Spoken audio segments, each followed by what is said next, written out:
Hi, everybody. It is Megan with Expat Property Tours, and I'm really excited to be here today. We have our first interview with an expat who has moved and is thriving abroad. This is definitely a milestone for us because it's our first time talking to someone who has a wealth of resources, and so I'm really excited to have her here with us. Since this is our very first video, I am going to do just a little bit of bio on myself, and then I'm going to introduce our guest speaker here today. So as I mentioned, my name is Megan. I'm with Expat Property Tours, and that company, if you are familiar with it, it's kind of a twofold company. On one hand, there is the website, which is a directory for real estate. I do video tours, or I will be doing video tours of properties once I move abroad, and I'll be moving to Panama come late winter, COVID willing. If I can still go, then that's the plan. And then on the other side, we have a Facebook group, a very social group where we have a wealth of resources for people who are interested in moving abroad or who have moved abroad. It's kind of a way to kind of document my own journey as I go through the steps. But we also have plenty of expats who are already gone through it, who've already abroad, and they are giving their stories and their resources. So again, very excited to be here today to have our first interview. Our guest speaker today, she has been living abroad for roughly 5 to 6 years in a couple different locations, and she is thriving, has her own business, helping others do the same thing. And so please join me in welcoming Christine Job. Thank you very much for joining us. A round of applause, everyone. So Christine, if you would Thank you like so to, much. you are welcome. How are you doing? I'm good. I'm excited. Good. I'm so glad to hear it. So I'm really going to turn it to you for a moment, let you give us a little intro on yourself, where you're from, where you're currently located, and how long you've been living abroad. Yeah. So, hey everyone. I'm Christine Job, and I live here in Barcelona. I'm from Atlanta, and I decided to go abroad because it was always a lifelong dream for me. I have been traveling abroad since I was 10. I've studied abroad, and I even walked the Camino de Santiago here in Spain. About 4 years ago, I was just burnt out in Atlanta. I was running my own business and was just burnt out. I decided to really take a sabbatical for myself and decided to teach English in northern Spain in a region called La Rioja. If you're a wine lover, I'm sure you've heard of it. It's very famous for its wine. And it was a fantastic experience for me. It was really amazing just to be just in a different society, in a different wavelength, different values, things like that. And I really decided I was just going to stay. And so I did. I moved here to Barcelona about 2 years ago and just made a life for myself. I worked remotely for a boutique web development firm in DC. And then I started working for myself again. And that's what I've been doing this far. Very awesome. That's an amazing story, of your kind of move, how you ended up there. And I think a lot of people can resonate with that. You may go to visit and it's like, oh, I really like it here. And then you kind of get that calling to make that your home. So that's really cool. So of course, I have a whole list of questions here for you. We want to pull as much resources and information from you as we can. So I'm going to kind of go down the list, make sure that I hit on everything. We even have a couple questions that have come in from the group, so I want to make sure I ask those too. So of course you told us where you're from and where you are located. I would ask what brought you to your current location in addition to just, taking a trip there and then kind of falling in love with the location. Well, I mean, what brought me to Spain is I've been to Spain several times, like I said before. I studied abroad in Valencia when I was in university. I walked the Camino de Santiago about, I guess, 6 years ago now. And so I was very comfortable with Spain. To be honest, I was just ready to move anywhere. Like a lot of the people, watching, I was the person I was like, I don't care. I just want to go. And I actually almost took a job abroad in Malaysia, sight unseen. But it really, everything kind of fell in place for me to move to Spain. I did it really because it just became the easiest way to go abroad and just to have that experience. I moved abroad with this program called the North American Language Assistant Program, and it provides a monthly stipend of either 800 euros to 1,000 euros, depending on your region. It provides health insurance, and living in, for me, living in La Rioja, it was a very low cost of living. And so it was kind of like moving abroad light, because you have a visa, you have health insurance, and you have some kind of stipend. And a lot of people worked in other kinds of ways. So that's what really brought me to Spain. Now to Barcelona, I just kind of decided, one, I knew I didn't want to live in like a small city. And when I lived in La Rioja, Logroño has about like 300,000 people. So it really feels, and I mean, that sounds a lot, but like, it really feels like everybody knows you. I was a teacher, so I would get this all the time. I'd have, random kids run from who knows where, grab on my leg and try to speak to me in English and tell their grandma who I was. Their grandma was like, "Who is this Black woman you're hugging on? Like, what's going on?" I would have students, see me in classroom and be like, "I saw you somewhere." And I'd be like, "Where?" "The grocery store. I saw you in the grocery store." And I'm like, "Say that." So for me, I wanted to be in a bigger city. I was like, I need a little bit of anonymity. Like, I need to be out in the streets here, And so that's why I moved to Barcelona. Also, I had my partner, then lived in Barcelona. And so I moved to be in Barcelona with him as well. And that is really why I was in Spain and in Barcelona. Yeah. Okay. Very fascinating story. It sounds, I can get it. Everyone knows your name. For anyone who knows me, I'm from a city here in the States that is very much like that. Everywhere you go, either they know you or your mother or your grandmother. So I get that you kind of want to be somewhere where you can kind of make your own story, where maybe you're not running to the same people constantly. I get that. So let's Yeah. see. What do I have here next? So you really did kind of touch on what helped you make that decision to move abroad. You were saying that you were having a little bit of burnout, but if you want to touch on that a little bit more, what helped you kind of make that final decision to take the leap and move abroad? So I think honestly, the seed was planted since I was probably 3 or 4 years old that I was going to move abroad. And that sounds crazy, but I started traveling as an unaccompanied minor when I was about 4 years old, domestically. And then as an unaccompanied minor when I was 10, internationally. So I never learned the fear of flying. I never learned the fear of being in different spaces or being by myself and having to navigate these spaces. Obviously, when you're 4 and you're 10, you're not by yourself for long. But I never had that kind of fear, and it was very normal for my parents and my family to travel. So I never had anyone who was like, "What are you doing? And what are you talking about? And we don't do that." I didn't have that. So when I was about 17, I could actually articulate, I want to live abroad. Like, I want to do that. And so when I went to university, I knew I wanted to study abroad.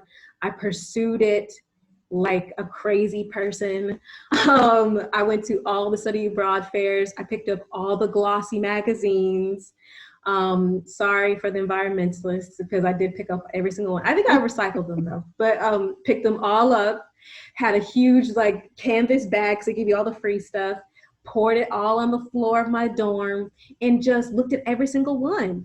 And regardless if it fit my major or not, I didn't even care. I was like, what? I go to Tanzania? Yes. I go to Australia? Yes. Greece? Amazing. For me, it was just the possibility for me to go that was so exciting.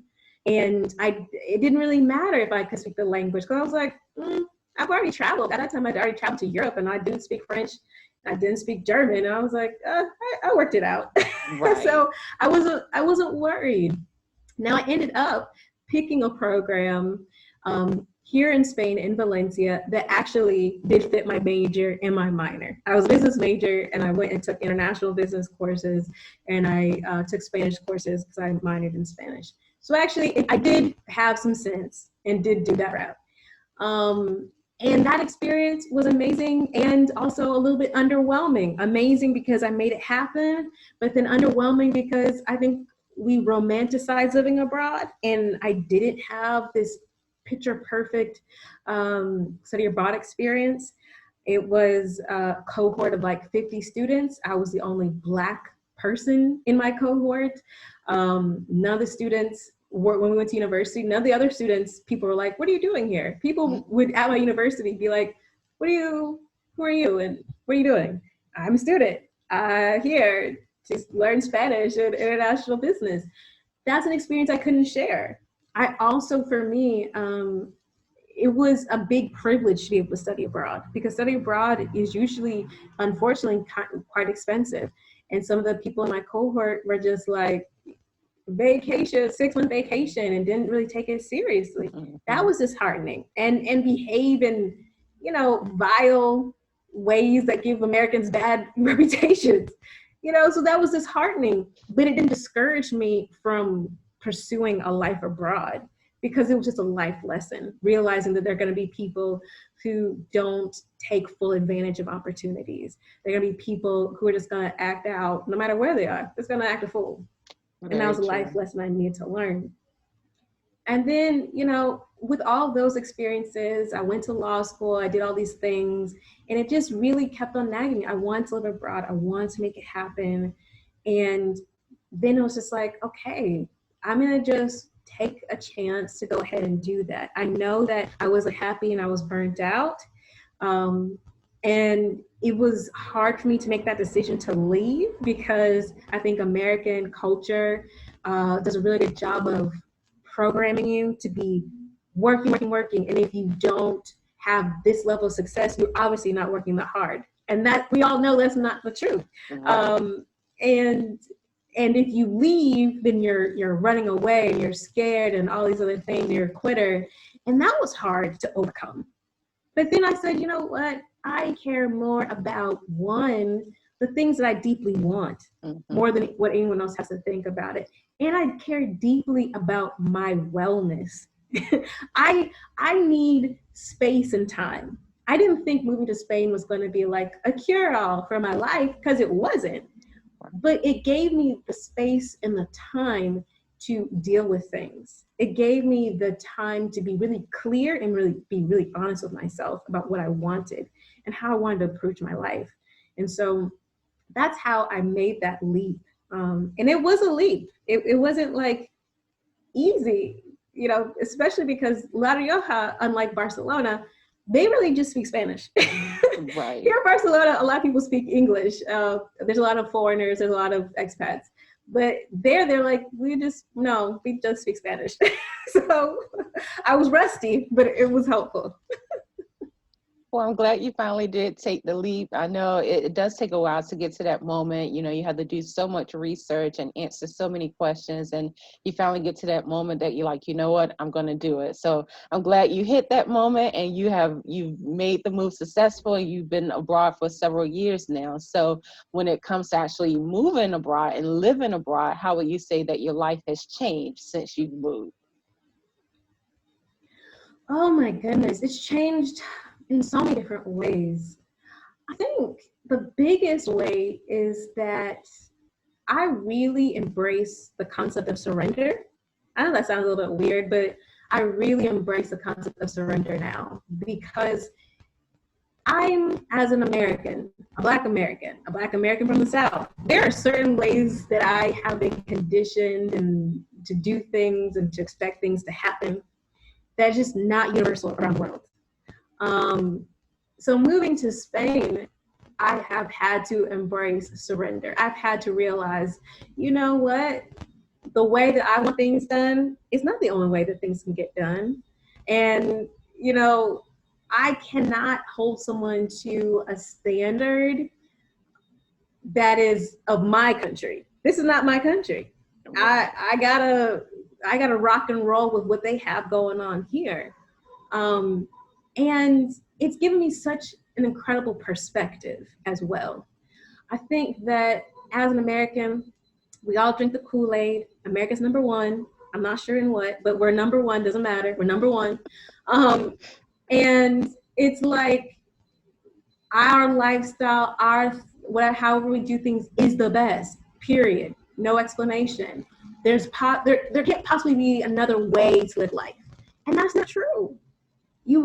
I think that's the biggest thing, is that intellectually you know that to be true, but when you're in a situation in which you're like, you automatically have your expectations about how a situation should go and it doesn't go that way, you realize that, yeah, you could do something different and the world still, still goes around, the sun still comes up, like life still goes on. Mm-hmm. I think that's the biggest thing I've had to, that's what's really changed my life, is just understanding there's so many different ways to do life. There's so many, and it could be for actually the better. I think what I've seen with a lot of expats, and I include myself to an extent, we say we want something that's different from the United States, we move, and then we complain that's not like the United States.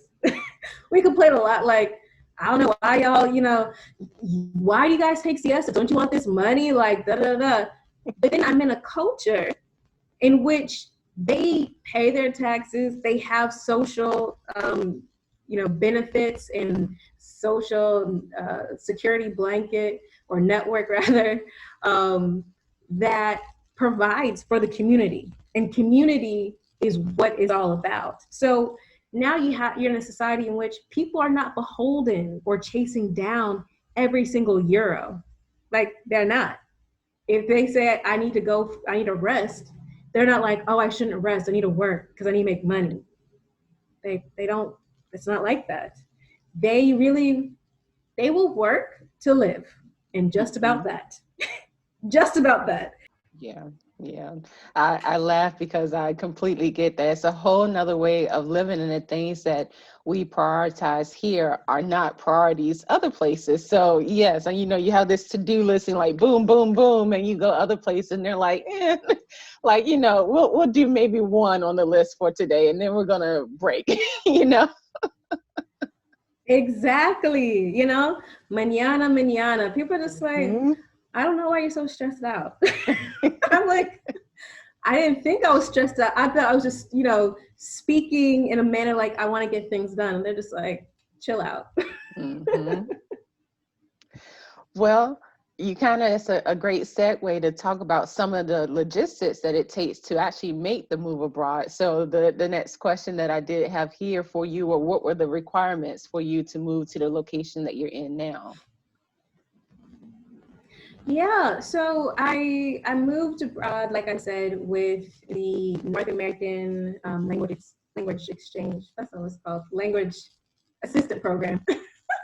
The North American Language Assistant Program, which is funded and directed by the Ministry of Education in Spain. And like I said, it provides for your visa, which is a student visa, and it provides for health insurance and a stipend. Now, to get this visa, um, it's I think relatively easy, but I don't know. You have to have an FBI background check. You need to have your birth certificate, um, and both your birth certificate and your FBI background check need to be apostilled, and they need to be translated into Spanish. Oh, and you also need to have a physical to make sure that you're in good medical health, I guess. So it's a process, but I know there are probably way harder processes around the world. But for me, I had studied abroad, but they had done all of our visa, the school. So I was just like, that was great. Right. And that might be an advantage of working with a professional who just do that for you. But so that was part of the logistics of getting that done. I Mhm. no lie, I had a binder full of papers when I've gone to my appointments, especially getting permanent residency. I was just like, I copied everything. It made no sense. And I just was like, I don't care. Because if they ask me, I got it. I got it. I'm Mhm. not coming back. So that was not pleasant. I will be honest about that. That wasn't pleasant. But that's how I did it, and that's what you have to do. Um, and then if you have to renew, that might be a whole issue. So would you say that that's probably one of the challenges that you had having to do that process of getting your permanent residency? Or would you say there have been other challenges that you were facing your whole moving abroad process? Um, Gosh, there's so many challenges to moving abroad, even under the best of circumstances, because like we said before, it's really just adulting in a different country. And in this case, it's adulting in Spanish, sometimes in Catalan, even though I'm like, please, I can read it and I can fill out an application, but like, let's not do this. Like, let's not do this. So that has definitely been a challenge. I mean, getting permanent residency, that's a whole challenge for me. I was fortunate enough, I got my permanent residency through my ex, my partner, and that has opened up a lot of doors for me. No lie. That's just, it has. It's allowed me to live here, stay here, and make a life here. And that's been amazing. There are so many challenges of just getting settled in a place, right? Understanding what the differences societally and things like that.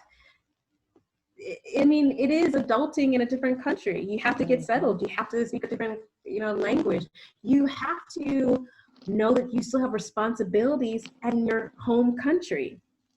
I think the biggest challenge for me was realizing that, just because I live in a different country doesn't mean that all of my other, I don't know, bureaucratic things in the United States are on pause. Now, I always knew I had to pay taxes because I did that, but there are also so many other things that come into living abroad.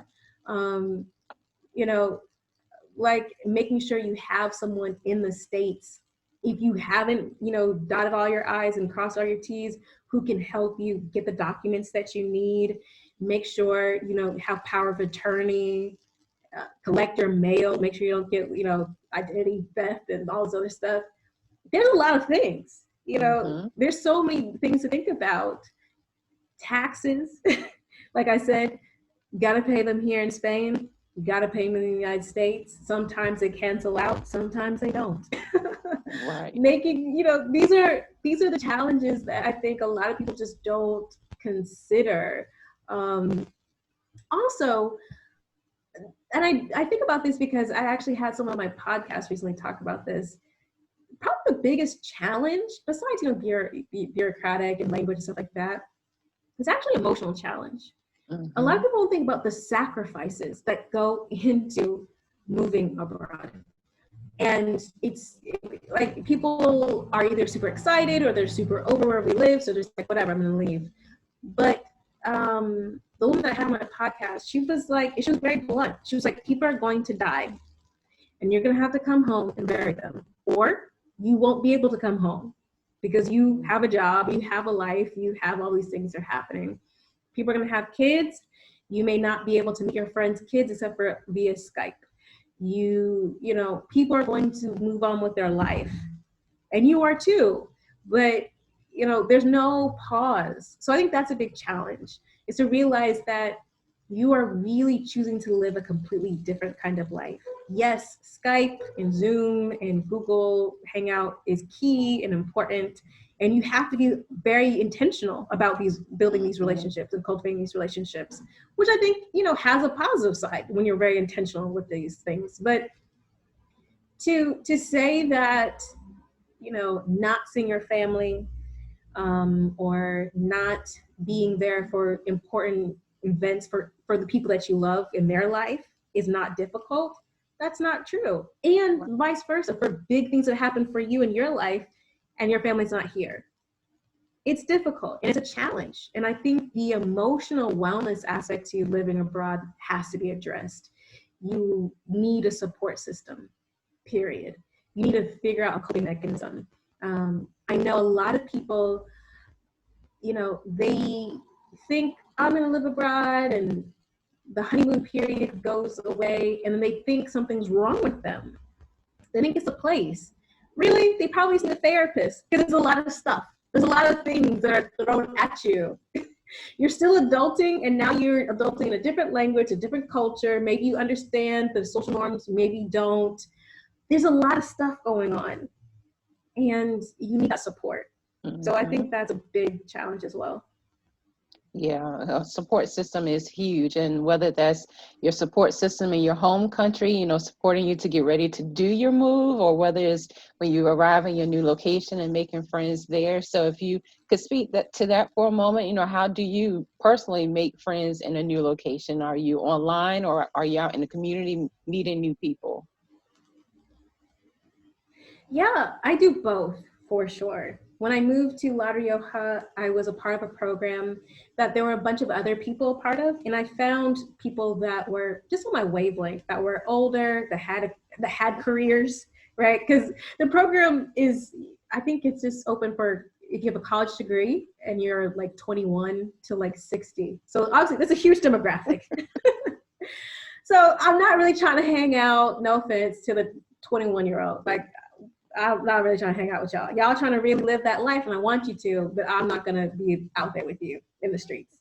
So I got to find people who are around my age, who had careers, and who were just on a different wavelength, and that was really helpful. Moving to Barcelona was a little bit difficult because I was moving to be my partner, my then partner, and he obviously lived in Barcelona, so he had his own network. And my Spanish wasn't great, so trying to tap in was like, it was difficult. And I found online resources. There's Girls Gone International Barcelona. There's a lot of different other kind of Facebook groups that I tapped into. Went to the cocktail parties, did those kinds of things, which I know some people think like, oh, cringe. Because I mean, let's be honest, some of them are cringe. They are. But you don't have any friends, so y'all don't really have any opportunities. You don't have any choices, so just go. Okay. That's what you got to do. So I went, and I actually made a really great friend with another expat. She's from Bulgaria, and I really fell into the just women and entrepreneurship circle here in Barcelona. There's also quite a big Black in Barcelona group here. Um, they have lots of different like WhatsApp groups. I think they all know of each other, but they're just all kind of different. So Right. that was helpful as well. So getting tapped in and then going to the events and meeting people and seeing who you vibe with. Um, I would just say making friends as an adult. I'm sure there's like 5 million think pieces on that subject alone. But making friends as an adult while you're abroad, you can think of it in two ways. Either it's going to be so hard and be insecure about it and all these things, or you can think of it as an opportunity to reinvent yourself, because none of these people know you. They don't have any context for you. They don't remember when you did that embarrassing thing at the thing and whatever. Like, they don't know anything about you. So you can just go and be who you want to be, hopefully with integrity. You're not like scamming people, but you can be who you want to be, and people will just accept it because that's what you Mhm. said. And they was like, okay. So I think, lean into that part and it becomes more fun. Right. Yeah. I think that is one of the perks, and I kind of touched on this earlier, but being able to write your story over, you don't have that history that everyone knows. You go there, and you state who you are and you live it, and people learn who you are by your example, not by, something that someone else told them, because they don't know you. So that is kind of one of the perks of going somewhere and just kind of starting your story over again. Um, so when we talk about, your experience, and then we refer to our audience, people listening to this, what would you suggest to them if they are interested in moving abroad? Where should they start? So people who are interested in moving abroad, I think the first place to start is not with these abstract requests on Facebook. And I know it's very tempting, but really, I think what people find out is that you'll get 5 million different responses to one abstract question, because really only you know the answer. Like, only you know what's the best country for you. These questions of what's the best country for, come on, no, because there's a best country for everybody. There's no utopia for anybody. There's no utopia for any black person or Black woman, and that's debatable. We can debate it if we want to, but there is a place for everyone, right? Whether it be in Tanzania or Albania or Poland or Brazil, for you. So you are the only one that can answer these questions. So you have to do the introspection, period. What is not working out for you right now? And be explicit, because some of these things may be environmental and some of them are just you. And so you got to say, okay, I don't like this about me and how I'm handling this situation. How will that be solved by moving abroad? Will it be solved by moving abroad?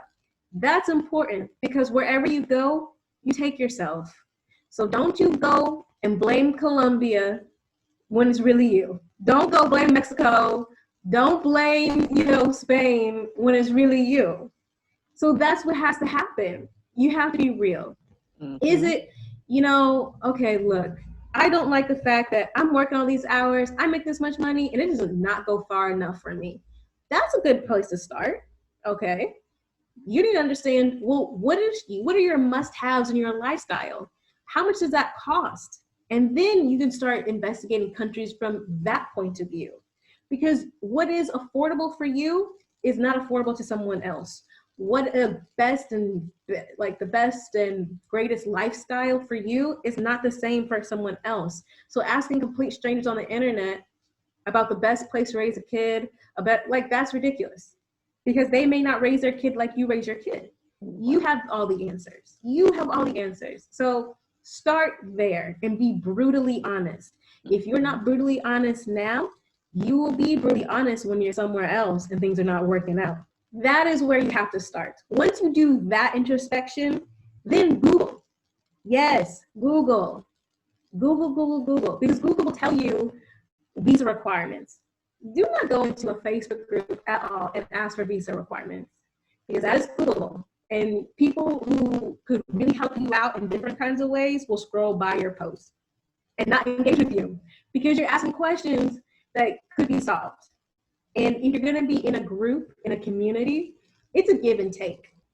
It doesn't have to be about living abroad. Even if it's a living abroad group, you could say, hey, I'm looking for this kind of information. I'm wondering if somebody can help me out, and I'll send you a Starbucks $5 gift card, or I will, look at your resume. Whatever you do, people respond to that, and you probably get somebody who could really help you out. Mm-hmm.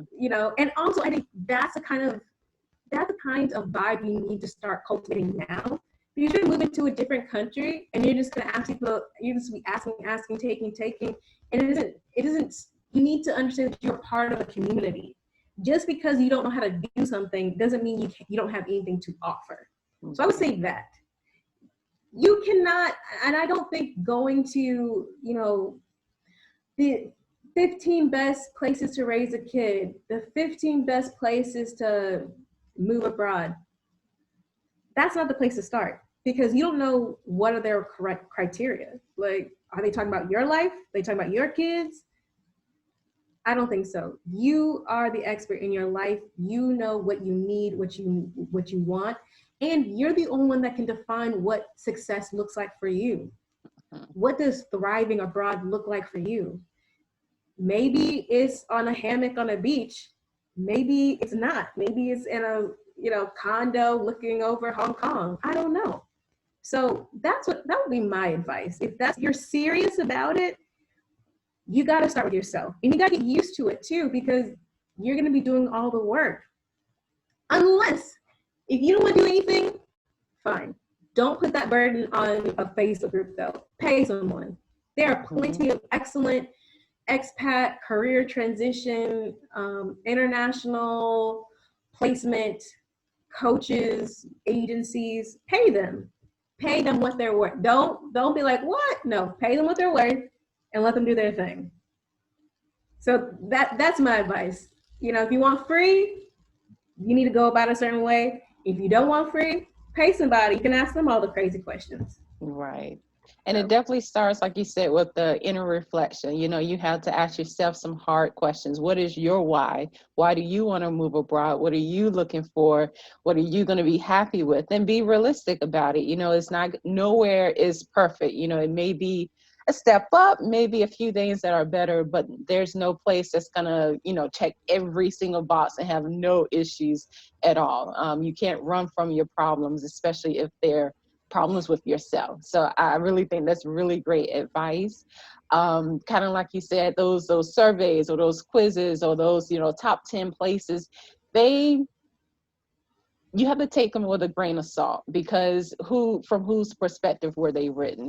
This may be someone who loves winter and it's cold, and so their whole list are cold places. And if you hate the winter, then that whole list was obsolete for you. So no one can do all the work for you. You have to do that research. And while yes, you might ask some questions that Google could answer, that's very surface. You got to go deeper. You really got to put in the work to get those answers.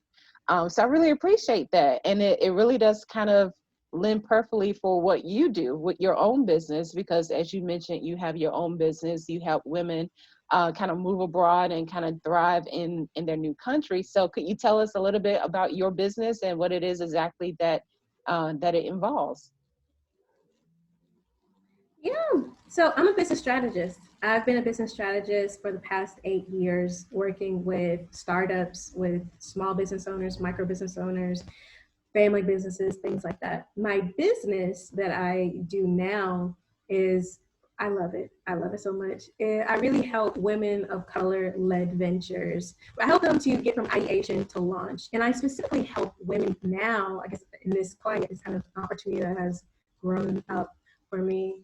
I help women to really just leverage their talents and their expertise to really create viable and sustainable online businesses so that they can pursue a life well lived abroad.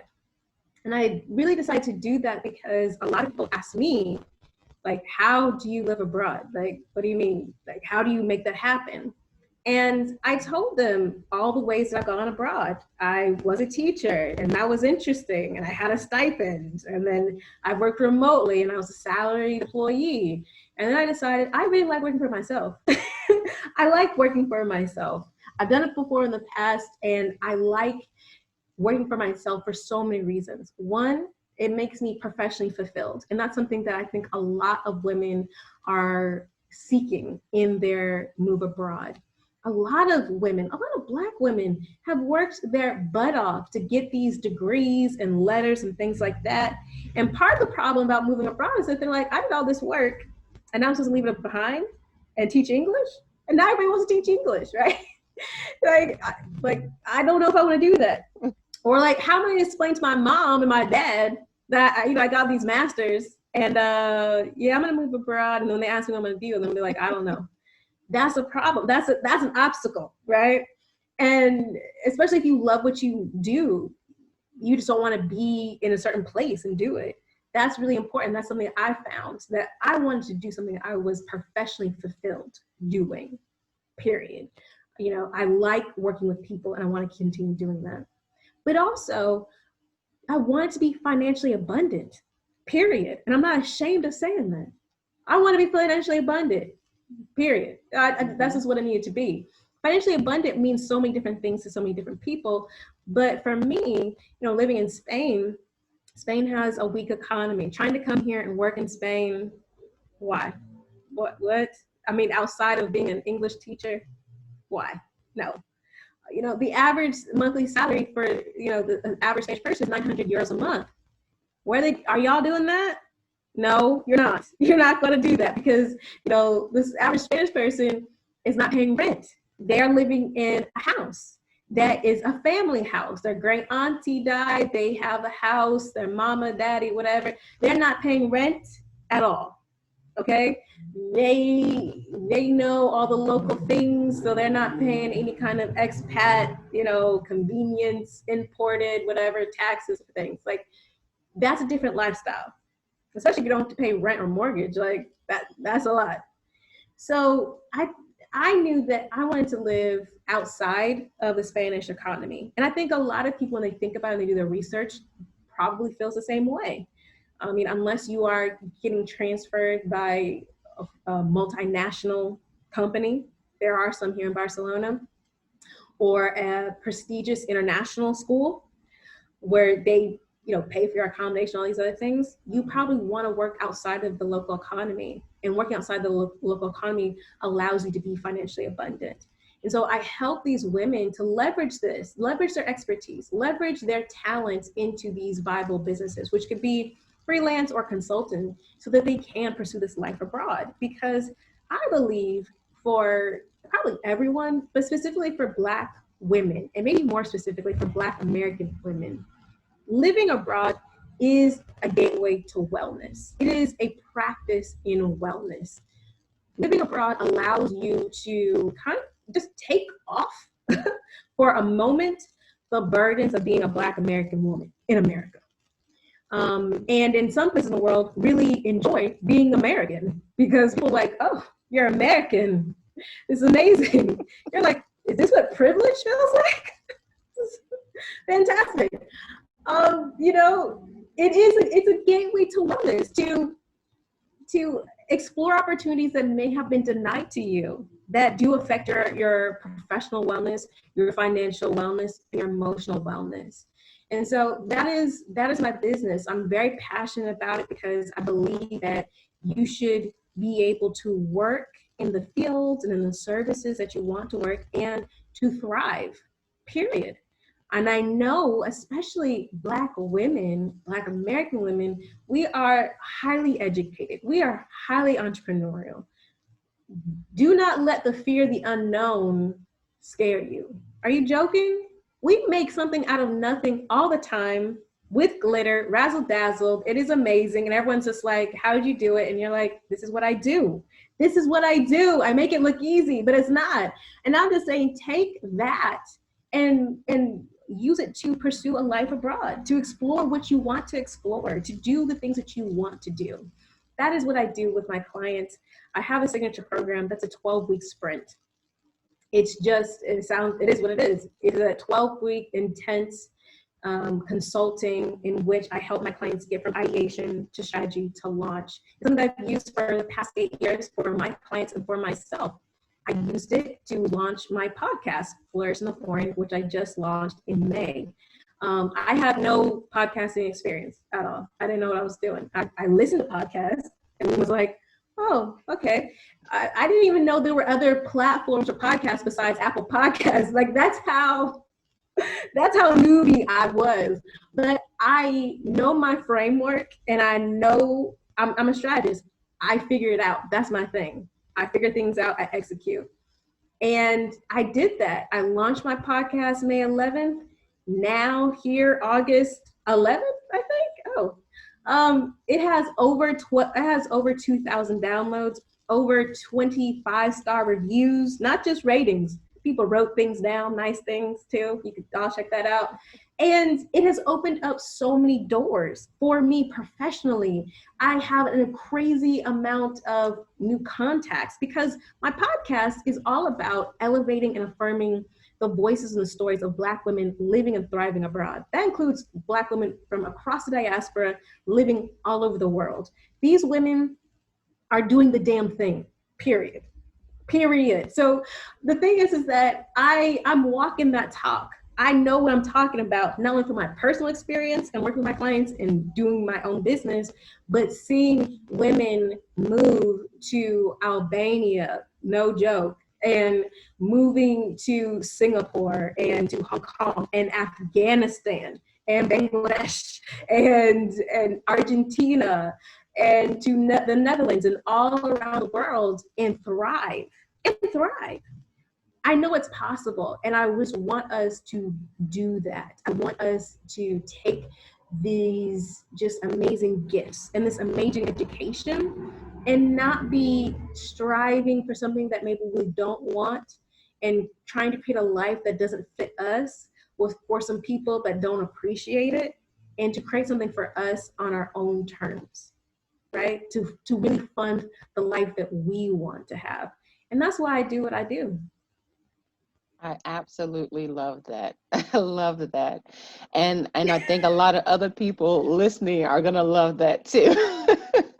So, for those listening, you said you have a podcast, and I know you have a website. If they want to tune into that, if they want to reach out to you, what would be the best way for them to contact you? Yeah, so listen to the podcast Flourish in the Foreign across all major podcasting platforms: Apple, Spotify, Stitcher, Google Podcasts, things like that. Check out the website, flourishintheforeign.com. I have the episodes there, but I also have a really cool interactive map that I created. And Lord knows how I created it. It was during the sprint that I created it because I was like, I'm not I'm not techie. I'm not. And I was just like, goodness.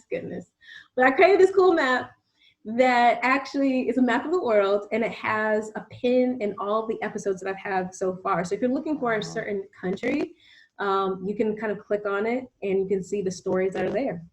Right now, that only has 14 pins, but I actually have enough stories in my backlog to go into well within 2021. So if you don't see your country that you're interested in now, know that it's coming. So you can go ahead and subscribe to the podcast because it's coming.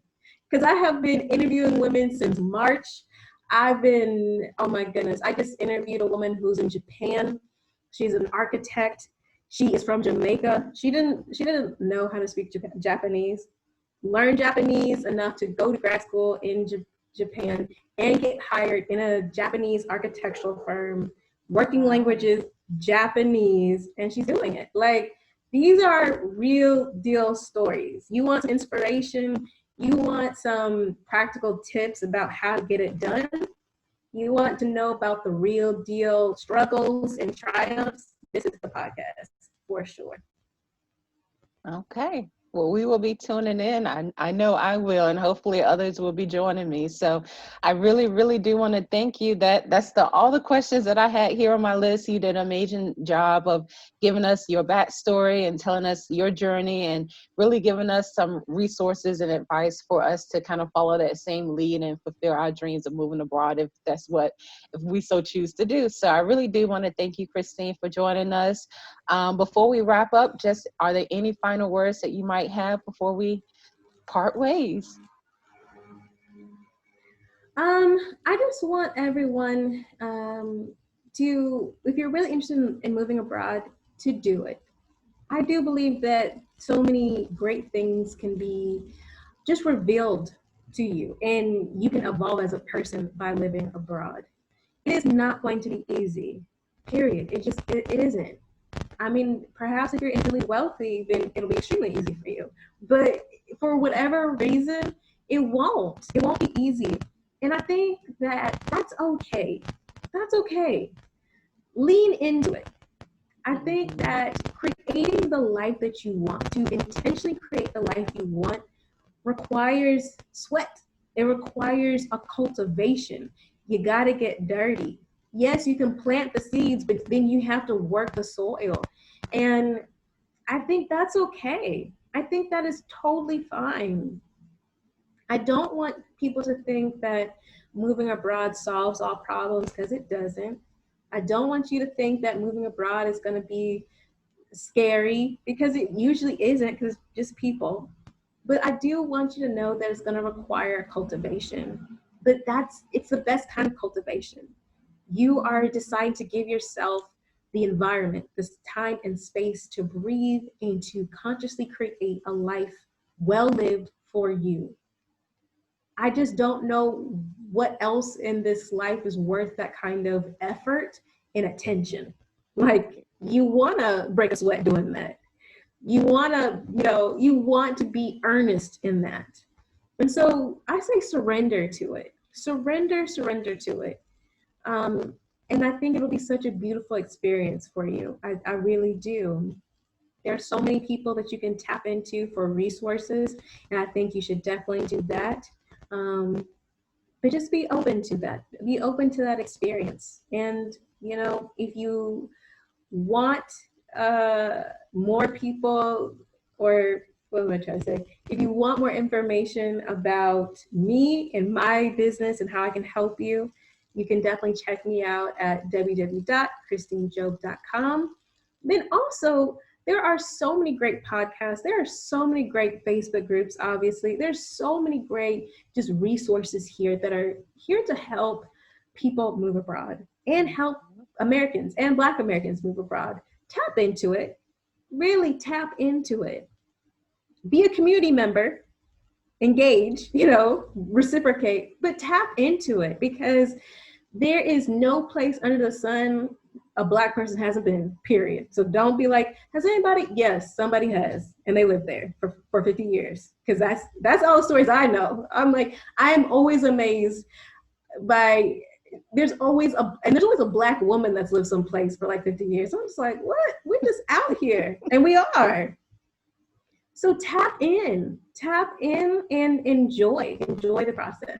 Thank you so much, Christine. I really did enjoy talking with you today and gaining your insight and your perspective on the whole process, living, thriving abroad. So it really does mean a lot that you took time out of your day to meet with me and to share your story with us. So thank you. That is really all that we have today. So, of course, Christine links, I am going to have those available in the description. Please reach out to her for questions and, to work with her and her business. Also, definitely check out her podcast. And till next time, again, thank you for your time. Bye, everyone. Bye.